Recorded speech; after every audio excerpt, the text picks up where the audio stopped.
Hello, my name is Anthony, and today I'm going to walk you through how we can see Calc 3 be related in subjects such as statics, which is one of the engineering courses that I'm currently taking. I'm going to show how the method of double integration can make certain problems, such as this problem right here, where we're calculating the centroid of a shape, or the shaded region, in this case, much easier than it would be using a single integral method, which is what we were originally learning in this class. So this whole problem can be, we're going to start with showing you what the equations of these are. So x bar, which is the x component. So let's say, pretend the centroid is right here of shape. X bar is going to be this distance right here. And then we have our y bar, which is going to be that distance right here. So we have equations for each of these, which we're going to use. Also, this right here is supposed to be an equal sign. So let me draw that in real quick. So our equations are x bar is equal to the integral of x dA over the integral of dA. And our y bar is going to be equal to y dA over our integral of dA. So right off the bat, you should see, okay, well, we got dA's here, which is a differential of area. And we can rewrite dA as dx dy. So if you think about, oh, why can we do that? So the way of thinking about it in single integrals is if we have this little box right here, and let's say that this distance between these two is dx. Now, we need to figure out, okay, well, what's the area, our dA, what is the area of this rectangle? Well, it's going to be our dx, which is our base, times our height. Well, what is this height right here? So we have to figure that out. Well, the height is going to be the difference between these two functions. Well, we actually don't know what this one is yet, so we have to solve for that one and figure that out. So I'm going to redraw this in here so we can actually see this a little bit nicer. No, drawing over numbers and stuff. Okay, so we got to figure out what this line right here is. We got to figure out what the equation of this line is before we do anything. So we're given where they intersect. We know they intersect at x equals 2. And they intersect at x equals 0. So we're just going to plug those two numbers, those two values, into this equation right here. So plugging that in, you get y is equal to, let's plug in 0 first. 0 squared is 0, minus 0 plus 1. We get y is equal to 1. So we got this point right here is going to be 0, comma 1. And then we have to find this point up here. So that point right there is, let's plug in 2. 2 squared is 4. 4 minus 2 is 2. 2 plus 1 is 3. So now we know this point right here is 2, comma 3. And using this as just a straight line, so we can easily get the equation of this. We know that the slope of this line is going to be 1, because the slope is changing y over change in x. 3 minus 1, 2. 2 minus 0, 2. 2 over 2 is 1. And then plus the y-intercept, which in this case can be 1. So there we go. We have the equation of this line right here. So back to this rectangle that I drew. So we have this little distance is dx, the base distance, right? So we have to figure out what the height is. Well, the height is going to be the difference in the y. So you think about it, like, if at this point right here, we have the y is going to be, let's just make up a value, let's say it's 3, and this value right here is 1. Well, then that height right there is 2. So our area of this rectangle is going to be 2 dx, 2 height times dx, the width. So that's what you would do in terms of a single integral. So in this scenario, let's just show you what it would work like. Our x bar would be equal to the integral of x. Well, our dA, we just said our dA was equal to the difference in y. Well, in this case, we have our x as the top, so x plus 1 minus x. Let me rewrite this down here so somewhere where we can see the whole thing without it getting in the way. Our dA is equal to our x plus 1 minus our x squared minus x plus 1. So subtracting the bigger output from the smaller output will give us the height times our dx, which is our base. So there we go. We have our dA.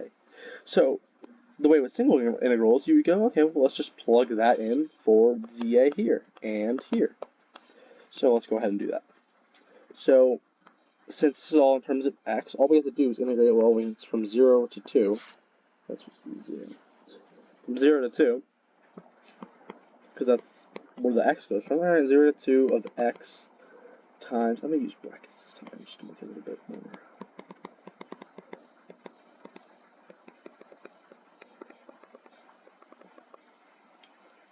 Well, there we go. And then dx all over, sheesh, what happened there? All over, same thing, this will be from 0 to 2 of x plus 1 minus x squared minus x plus 1, I forgot the parenthesis, dx. Well, alright, and then so we have this right here. So this is what that x bar of the centroid is going to be. Okay, so let's save this part for later. Now let's look at this with double integrals. So this is defined, we can redefine this. So let's look over here, x bar. So instead of doing all that preliminary work we just did, right, we can think, okay, well, if we write this as a double integral, I can write this as, so let's define this first integral as the x bounds. Well, it's from 0 to 2. Same thing as before that. Our x is going to go from the 0 all the way over to 2. So we have that region covered. Well, now we have to define the y. Well, how do we constrain the y? So by using double integrals, we can say, okay, well, it's bounded on the bottom by the equation y is equal to x squared minus x plus 1. So let's put that one at the bottom. X squared minus x plus 1. And then, okay, well, it's bounded on the top by x plus 1. So there we go. We now have our region, which is defined. And now all we have to do is, instead of having to calculate dA, we can just say, okay, well, it's x, I don't know why it selected that, x dy is first, because you always want to have the most complicated bound first. In this case, it's in terms of x, which means it's solved for y. So we have y is equal to x plus 1, we have y is equal to x squared minus x plus 1. So we have our dy first, and then our dx. And then this is all divided by our 0 to 2 of our x squared minus x plus 1 and our x plus 1. And then that is just dy dx, because we don't have that x that was there from the equation before. Now all we have to do is do a quick integration. Well, there's no y there, so all we have to do is say, okay, well, the numerator is just going to be 0 to 2, and then when you integrate, you're just going to get x, y, and the y, since that's what we're plugging in, x2 minus x squared minus x plus 1, x plus 1, and then dx, because we just integrated with respect to y. And then the denominators be pretty much similar, just without the x. So 0 to 2 of y from x squared minus x plus 1 to x plus 1 dx. Well, let's just plug it in and then see what we get. So x bar is equal to the integral from 0 to 2 of x times, now we plug these in, x plus 1 minus our x squared minus x plus 1 and dx divided by, oh, my finger keeps jumping, 0 to 2 of our x plus 1 minus x squared minus x plus 1 dx. Now, if you look at this, you're like, this is very familiar. Where did we have this before? The same way we did the single integral, with the method with the look at the area of the rectangle. And just like that, you can see, well, wow, look at that. These two end up working out the exact same way, but without doing the double integrals way, I didn't have to do any of that preliminary work. All I had to do was just bound my integral with x and y instead of just with respect to x. So this right here gives us x bar. This can all be solved from now using Calc 2 and stuff. So I'm just going to tell you what that ends up coming out to. That's going to end up coming out to 1, actually. So that actually works out very nicely.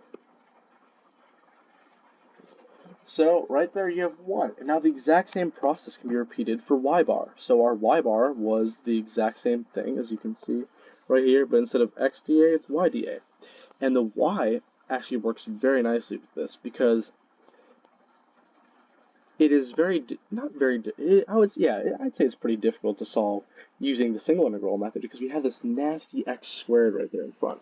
And when we're trying to solve that for x, you can get a plus or minus, and all the values kind of get all wacky all over the place. It's just kind of ugly. But all we have to do is just use these exact same bounds over here and just change the x for a y. And it's the exact same thing, and you can integrate through it, and if you end up doing that as well, you end up getting that the y bar is equal to 8 over 5.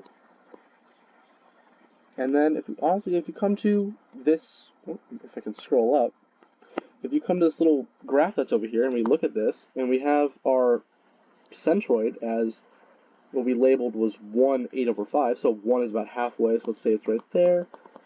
And 8/5 is going to be, well, we said that's 1, so 8/5 is just under 2. No, sorry, yeah, I'm a little bit under 2. So it's be somewhere like right there. Which, if you look at this shape, it looks pretty accurate as to the balancing point of the shape. So that right there is a great example of how you can use Calc 3 in statics by finding the centroid of an object.